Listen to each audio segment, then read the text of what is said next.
You will hear a number of different recordings, and you will have to answer questions on what you hear. There will be time for you to read the instructions and questions, and you will have a chance to check your work. All the recordings will be played once only. The test is in 4 sections. Write all your answers on the question paper. At the end of the real test, you will be given 10 minutes to transfer your answers to an answer sheet. Now turn to Section 1. Listening, Section 1. You will hear a conversation between a travel agent and a customer. First, you have some time to look at questions 1 to 7.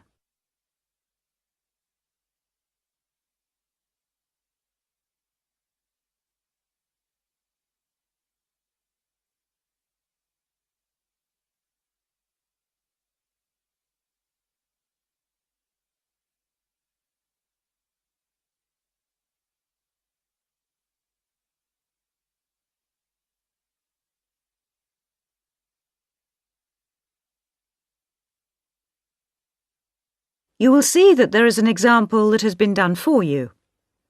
On this occasion only, the conversation relating to this will be played first. Good morning. Can I help you? Yes, I'd like to get some information about trips to New Zealand. Certainly. Take a seat and I'll be right with you. Thanks. Now, where would you like to go in New Zealand? Well, I was hoping to do a bit of travelling around, actually. There are a few things I'd like to see and do before I go back home. Right. One thing I really want to do is go to Christchurch. I have relatives living there that I can stay with, my mother's cousin, and I've heard it's a nice place.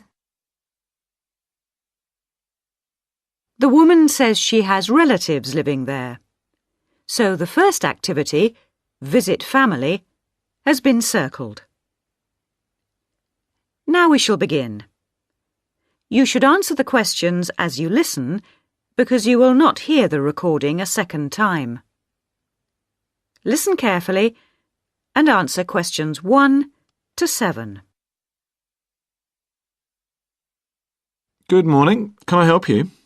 Yes, I'd like to get some information about trips to New Zealand. Certainly. Take a seat and I'll be right with you. Thanks. Now, where would you like to go in New Zealand? Well, I was hoping to do a bit of travelling around, actually. There are a few things I'd like to see and do before I go back home. Right. One thing I really want to do is go to Christchurch. I have relatives living there that I can stay with, my mother's cousin, and I've heard it's a nice place. Yes, it's a lovely city. And staying with relatives will help with the budget, of course. The budget? It will save you some money. Oh, right. Well, I'm not too worried about that. I've saved quite a bit of money working in Australia. Oh, that's nice. Good for you. Well, you know that New Zealand consists of 2 main islands, the North Island and the South Island, and Christchurch is on the South Island. Is it? I was never very good at geography at school. Do you have a map I could look at? Sure. Here we are. Right, I see. And, well, then I'd also like to spend some time in Auckland, and maybe I could do an English language course there. Can you organise that sort of thing for me? Oh, certainly. We'd be happy to arrange that. But bear in mind that Auckland is in the North Island. OK. And I'd also like to do some skiing or maybe even some snowboarding. I hear New Zealand is a great place for that. Yes, absolutely. But you should go to Auckland first for your studies, and then you can get the ferry across to the South Island and take the bus down to the snow. Oh, I don't like boats very much. I'm not much of a sailor. I think I'd prefer to fly. Right. What about joining a walking tour? That could be really fun. Not sure about walking, but joining a tour might be a good way to travel because then I might make some friends my own age. Now, let's get some details. Can I have your name, please? Yes, it's Su Ming Lee, but you can call me Sue. OK, Sue. And what's your address here in Melbourne? I'm living with my aunt in the suburb of Kew. It's 29 Lock Street. That's Loch, not Lock. Do you have a phone number that I can get you on? The best thing would be if I give you my mobile. I always have it on me. It's 0402 558 992. OK. And when do you want to travel? Because you'll need to be down south in July or August. Oh, yes, of course. That's winter, isn't it? So I better go to Auckland in May. Yes, let's say departing from Melbourne on the 1st of May, that's a Saturday, and then you could begin your course on Monday the 3rd. That sounds great. And how long would you like to study for? A month, 2, 3? What do you think? Well, I'll probably need more than a month. What about 8 weeks until the end of June? Fine. I'll see what I can do. Oh, and how would you like to pay for this? On my Visa card, if that's possible. Before you hear the rest of the conversation, you have some time to look at questions 8 to 10.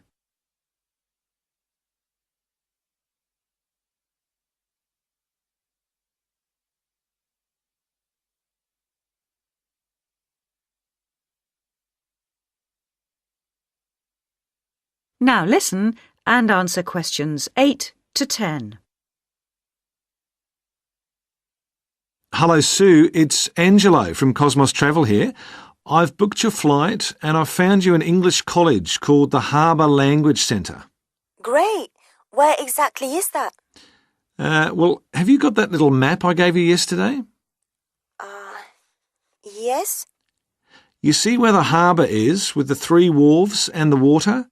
Yes. Got that? OK, there are 2 parallel streets. Quay Street, that's Quay, and Customs Street. The building where the college is located is on Quay Street, opposite Prince's Wharf. Right. Got it.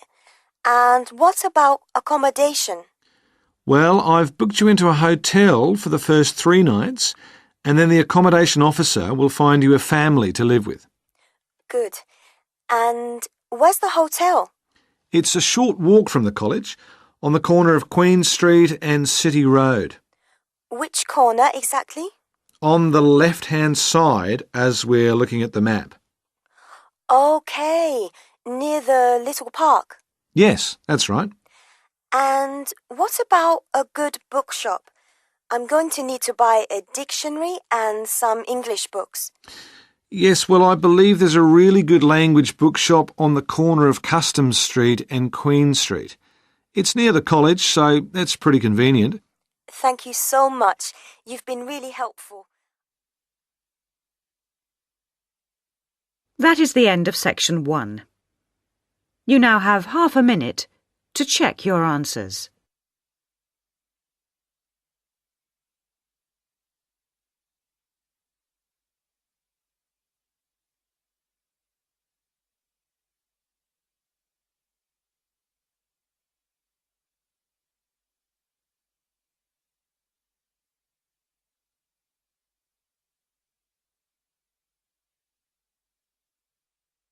Now turn to section 2.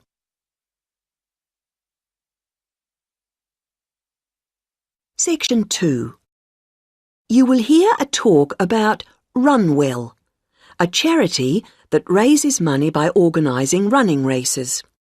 First, you have some time to look at questions 11 to 17.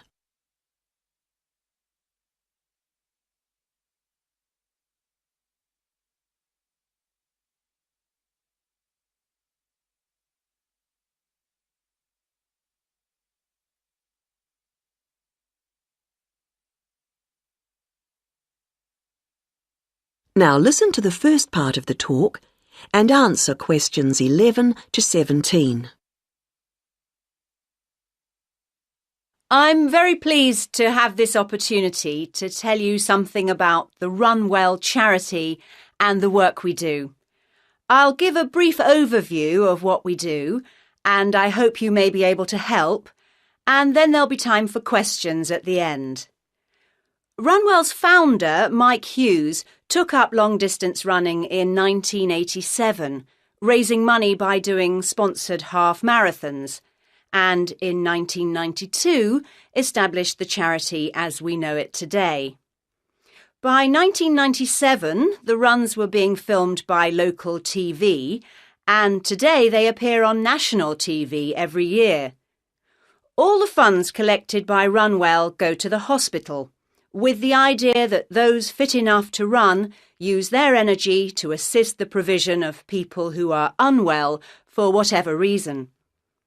Now, if you want to race, and I assume that's why many of you are here, let me explain a couple of the basics. Races are run by teams, so you need to form and register a team. What you wear to run in is up to you, and I know some teams come up with some pretty wacky ideas. We have a standard design for your numbers, which we ask you to reproduce. So you make them up according to that standard. We don't want to spend valuable funds on doing that ourselves. Now, the race is run as a kind of relay, so while you won't actually compete side by side, we do recommend that you train as a group. This helps to optimise performance and build team spirit. It will also give you a fair idea of how much you need to eat and drink over the race distance. This is clearly essential for an effective performance, so please make sure you come along to the race with sufficient food and drink. Again, we don't spend money on providing that, but you do need to keep yourself going for the 20-kilometre course. The course goes through the town, then out through Highfield Park, concluding in the main square, where the applauding spectators will be ready to greet you. There are many different prizes, including oldest runner, youngest runner, team with the most sponsorship, team with the best costume. That one's donated by Zoom Fashions. The Mayor will introduce the Minister for Health, who will hand over each prize to the winners, and then the hospital president will make a short speech. Before you hear the rest of the talk, you have some time to look at questions 18 to 20.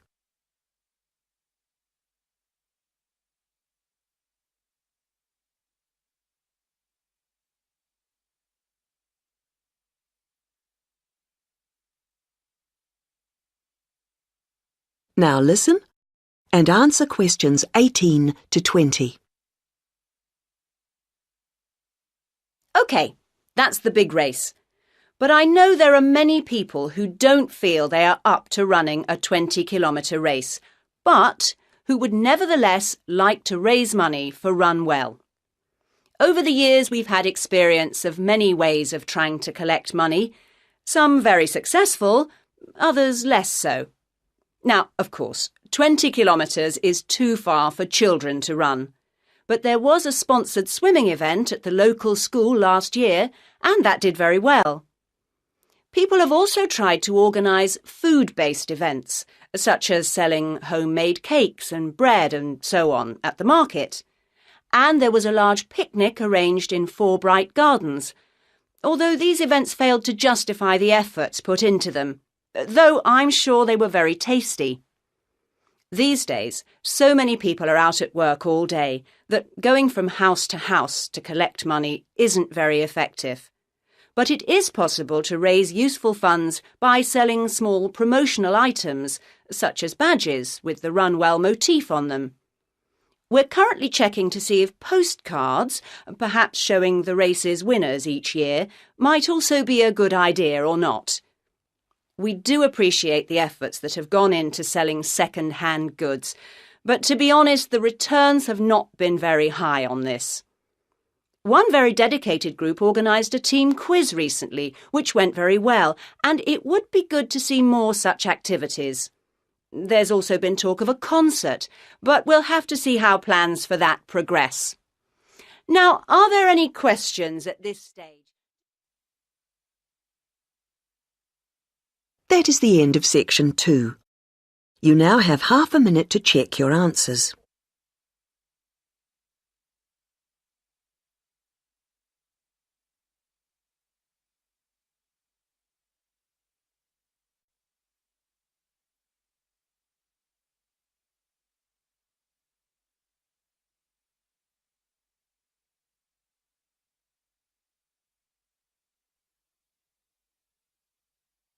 Now turn to section 3. Listening, section 3. You will hear 2 students discussing the subject of rock art. First, you have some time to look at questions 21 to 27.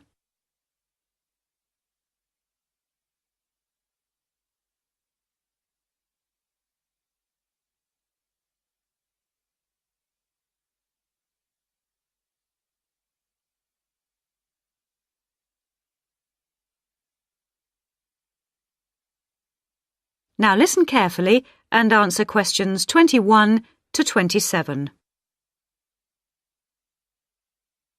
Hello, David. Oh, hi, Mia. Sorry I'm a bit late. Oh, no problem. Thanks for agreeing to help me with my assignment today. I really needed to go over it with someone. Sure. You were going to talk about European rock art, weren't you? Yes, the rock drawings in the caves of Lascaux in western France. Oh, fantastic. Over 13,000 years old, I believe. What sort of drawings are they? They're drawings of animals on the whole, but you can also find some human representations, as well as some signs. There are roughly 600 drawings at Lascaux. Really? Were they mostly pictures of bulls? Well, no, actually. The animal most depicted was the horse. Have a look at this graph. It shows the distribution of the different animals. You see, first the horse, and then, after that, a sort of prehistoric bull. Oh, OK. That's interesting, isn't it? And the third most commonly drawn creature was the stag. There were some other animals, but these are the main ones. What are the drawings like? I mean, what sort of style? Well, the bulls are depicted very figuratively. They're not very realistic. They're very big by comparison to the other drawings of people and signs. They appear to be almost three-dimensional in some cases, following the contours of the cave walls, but of course they're not. Amazing. Perhaps they felt these animals were the most impressive and needed to be represented like that. Yeah, maybe. The drawings of humans, by contrast, consist of just simple lines, like the stick figures my little sister draws. Perhaps humans were seen as less important. Perhaps. What about the signs? How did they draw them? There doesn't appear to be much evidence of signs, and those that have been found are usually made up of little points. Rather like Aboriginal art from Australia. Yes, something like that, but not as complex, of course. So, apart from the bulls and horses and stags, were there any other creatures depicted? In 1 or 2 chambers you do find pictures of fish, but they're quite rare. What sort of size is the cave? It must be quite large to have that many pictures. Well, it's actually a number of interlinking chambers, really. Here's a map showing where the different drawings can be found. Oh, good. Let's have a look at that. The first 20 metres inside the cave slope down very steeply to the first hall in the network. That's called the Great Hall of the Bulls. Here. OK. Then, off to the left, we have the Painted Gallery, which is about 30 metres long and is basically a continuation of this first hall. But further into the cave. Exactly. Then we find a second, lower gallery called the Lateral Passage. This opens off the aisle to the right of the Great Hall of the Bulls. It connects the next chamber with an area known as the Main Gallery. At the end of the Main Gallery is the Chamber of Felines. There are 1 or 2 other connecting chambers, but there's no evidence of man having been in these rooms. Before you hear the rest of the discussion, you have some time to look at questions 28 to 30.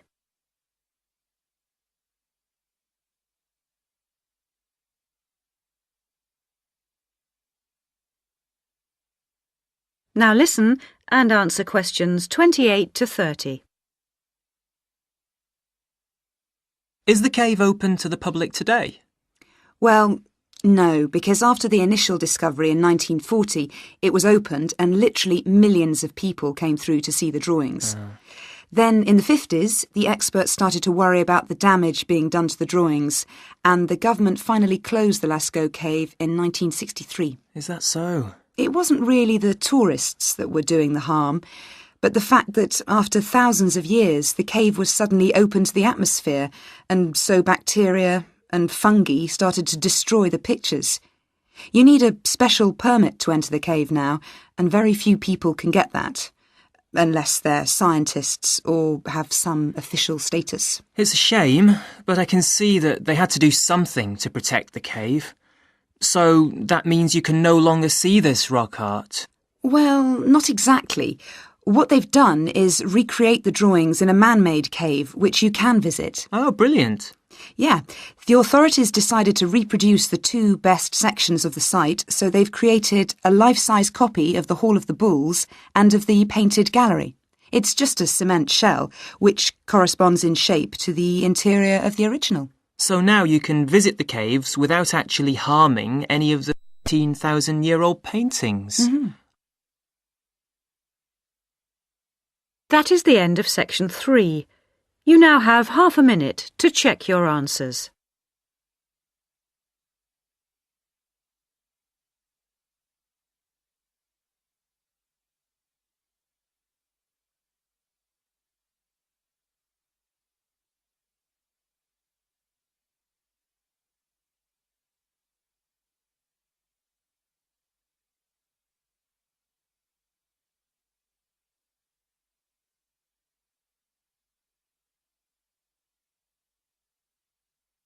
Now turn to section 4.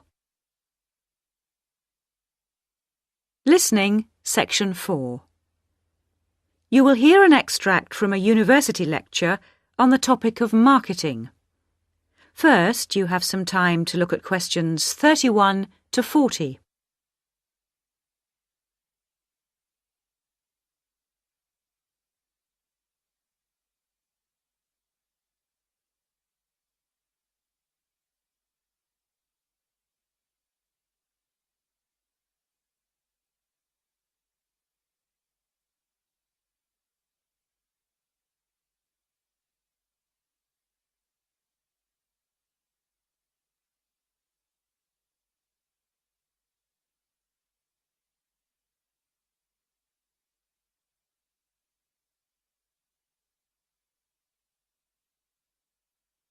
Now listen carefully and answer questions 31 to 40. Last week we looked at some general principles associated with marketing, and today I'd like to look at some of those points in a little more detail. So, what is marketing? Or put another way, what does the term marketing mean? Many people think of it simply as the process of selling and advertising. And this is hardly surprising when every day we are bombarded with television adverts, mail shots, and telephone sales.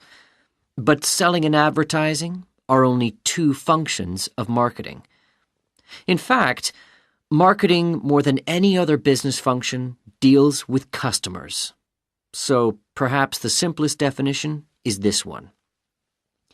Marketing is the delivery of customer value and satisfaction at a profit. In other words, finding customers, keeping those customers happy, and making money out of the process. The most basic concept underlying marketing is the concept of human needs.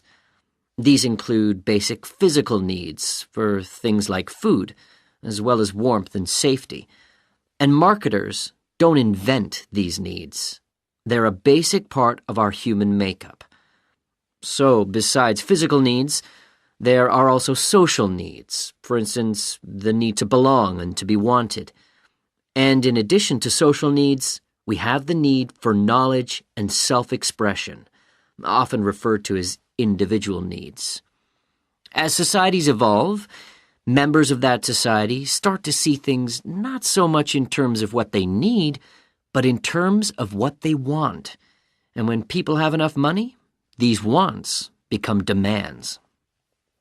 Now, it's important for the managers in a company to understand what their customers want if they're going to create effective marketing strategies. So there are various ways of doing this. One way at supermarkets, for instance, is to interview customers while they're doing their shopping. They can be asked about their buying preferences, and then the results of the survey can be analyzed. This provides reliable feedback on which to base future marketing strategies. It's also quite normal for top executives from department stores to spend a day or two each month visiting stores and mixing freely with the public, as if they were ordinary customers, to get an idea of customer behavior. Another way to get information from customers is to give them something. For instance, some fast food outlets give away vouchers in magazines or on the street that entitle customers to get part of their meal for nothing. As well as being a good way of attracting customers into the restaurants to spend their money, it also allows the managers to get a feel for where to advertise and which age groups to target. Another strategy employed at some well-known theme parks, such as Disneyland, is for top managers to spend at least one day in their career touring the park dressed as Mickey Mouse or some other cartoon character. This provides them with the perfect opportunity to survey the scene and watch the customers without being noticed. Okay, well, we mentioned customer satisfaction at the beginning of this lecture, and I'd like to return briefly to that as it relates to what we've just been talking about. If the performance of a product falls short of the customer's expectations, the buyer is going to be dissatisfied. In other words, if the product you buy isn't as good as you'd expected, then the chances are you'll be unhappy about it. If, on the other hand, performance matches expectations and the product you buy is as good as you expected, then generally speaking, the buyer is satisfied. But smart companies should aim one step higher. They should aim to delight customers by promising only what they can be sure of delivering and then delivering much more than they promised. So then, if, as sometimes happens, performance is better than expected, the buyer is delighted and is twice as likely to come back to the store. Now, let's move on to look at the role of advertising. That is the end of section 4. You now have half a minute to check your answers.